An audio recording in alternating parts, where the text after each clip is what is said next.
జీవితమొక పయనమని గమ్యము తెలియదని తెలిసిన ఈ మనిషి పయనమాగదు.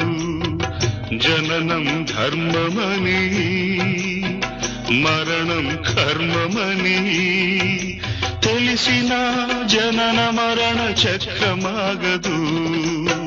మరణం తథ్యమని ఏ జీవికి తప్పదని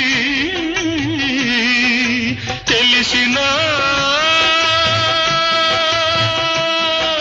ఈ మనిషి తపనాగదు.